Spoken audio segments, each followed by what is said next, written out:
पर सवाल काहे, अरे पूछला पर सवाल काहे, आसन के धमकैल सुशासन बाबू, विधानसभा के मर्यादा तू गिरैल सुशासन बाबू, विधानसभा के मर्यादा तू गिरैल सुशासन बाबू।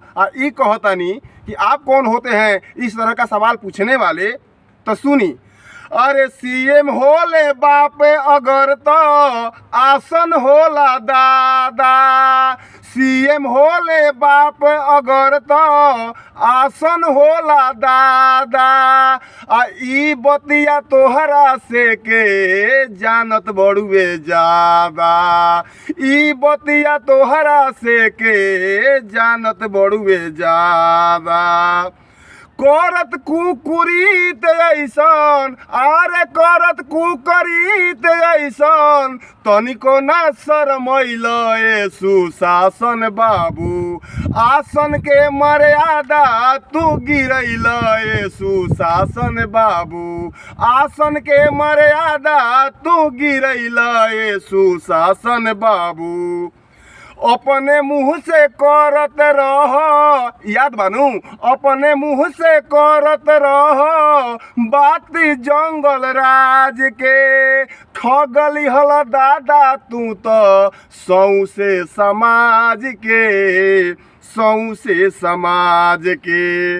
विधानसभा में आसन के तू, विधानसभा में आसन के तू बेइज्जत ऐसन कैल सुशासन बाबू, ऐसन कुकुरीत करत तनिको ना लजैल सुशासन बाबू। देखी, चोरी लूटी हत्या बलात करके भारा मारबा, चोरी लूटी हत्या बलात करके भारा मारबा, अपराधियन के आगे तोहार प्रशासन लाचार बा, प्रशासन लाचार बा। काहे नइखे होत तोहसे, अरे काहे नइखे होत तोहसे अपराध पर काबूए सुशासन बाबू, विधानसभा के मर्यादा तू गिरैल सुशासन बाबू। सरकार करी अगर गलती बोला आसने नु डाकी, आसन सर परी होला विधानसभा में। सरकार करी गलती अगर, अरे आसने नु डाकी, पूछता सवाल तोहसे भोजपुरिया माँ की, भोजपुरिया माँ की।